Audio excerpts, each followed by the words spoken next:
Don't move.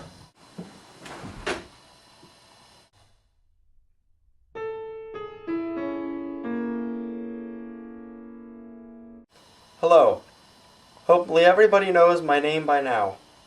Today, I will be discussing self-defense with the ordinary playing card.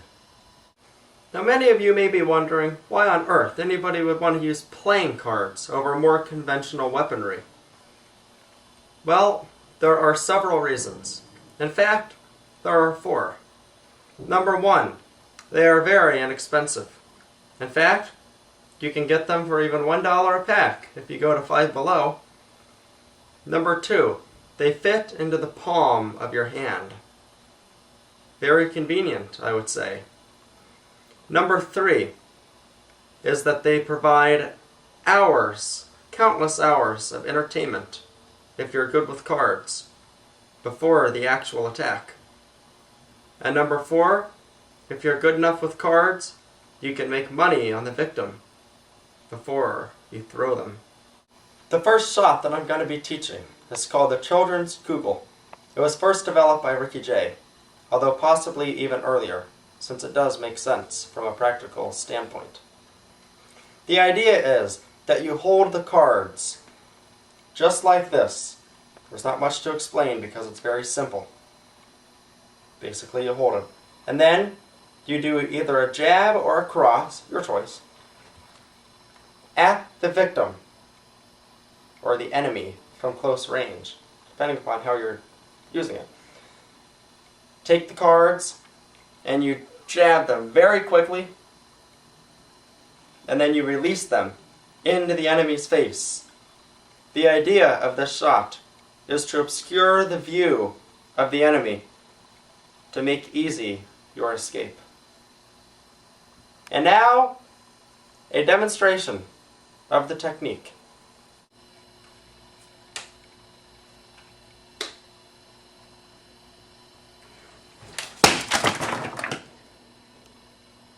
And now, we will be doing a realization. So you will see what these would look like in a real-life situation. Ah!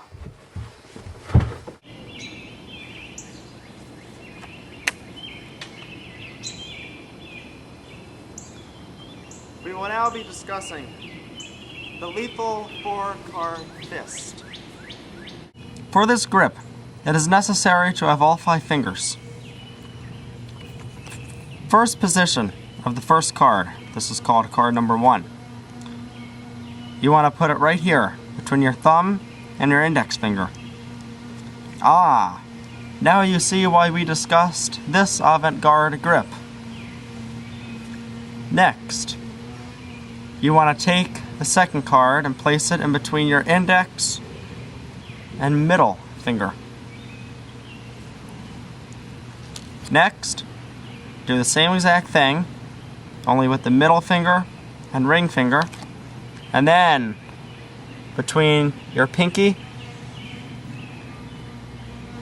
and your ring finger, just like the famous pinky flick that we discussed earlier. You hold them all like this. Cock your wrist back and throw them like 4 thirsting grips in one.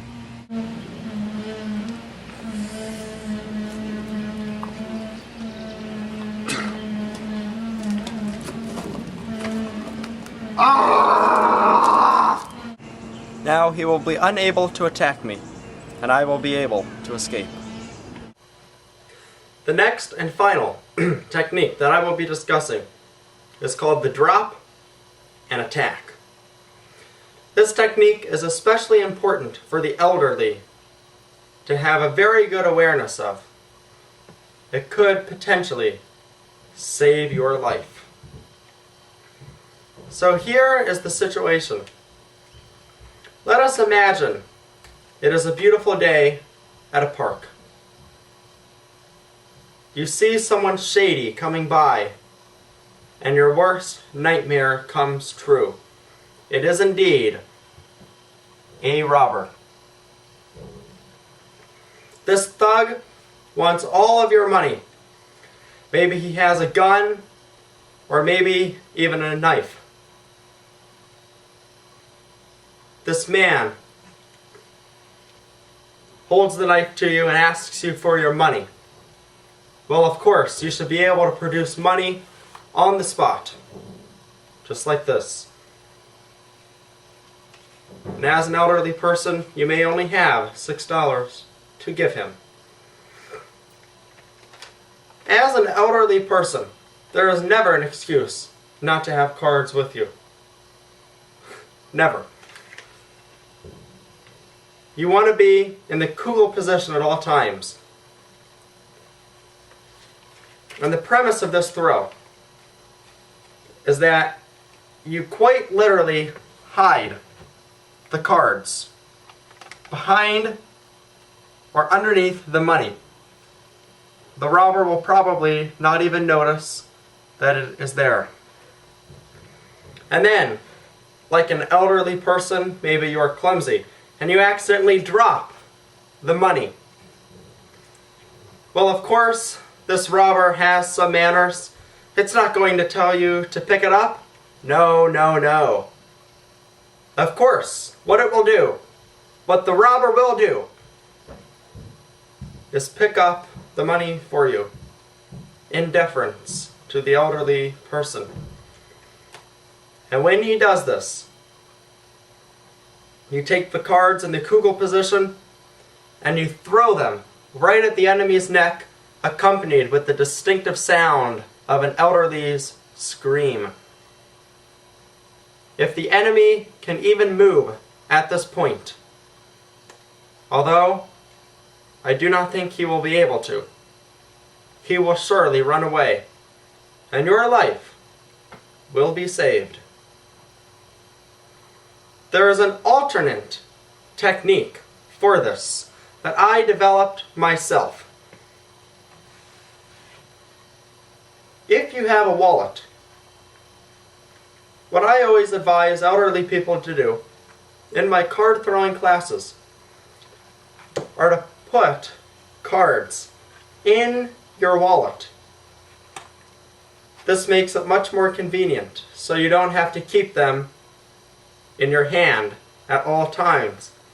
Then, when someone mugs you, you will be ready, and you can take out the money and the cards. But it is also important to realize that a thugger may not always even need to get directly to you. Maybe you see a very shady man walking down the path of your local park, and you suspect that he may want to mug you. What should you do? Well, this is my advised course of action, and it has been tested several times, and it always works. You simply take the cards and nonchalantly throw them at a tree, making them stick in to the bark. This will surely scare the robber and permanently make him run away and never return.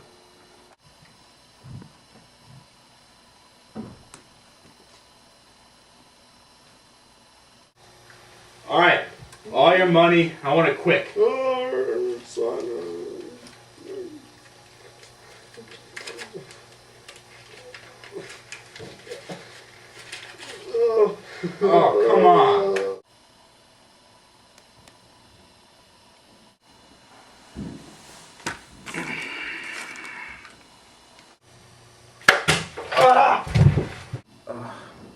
Oh my God. Join me for my next video, when I will be discussing the practical uses of card throwing.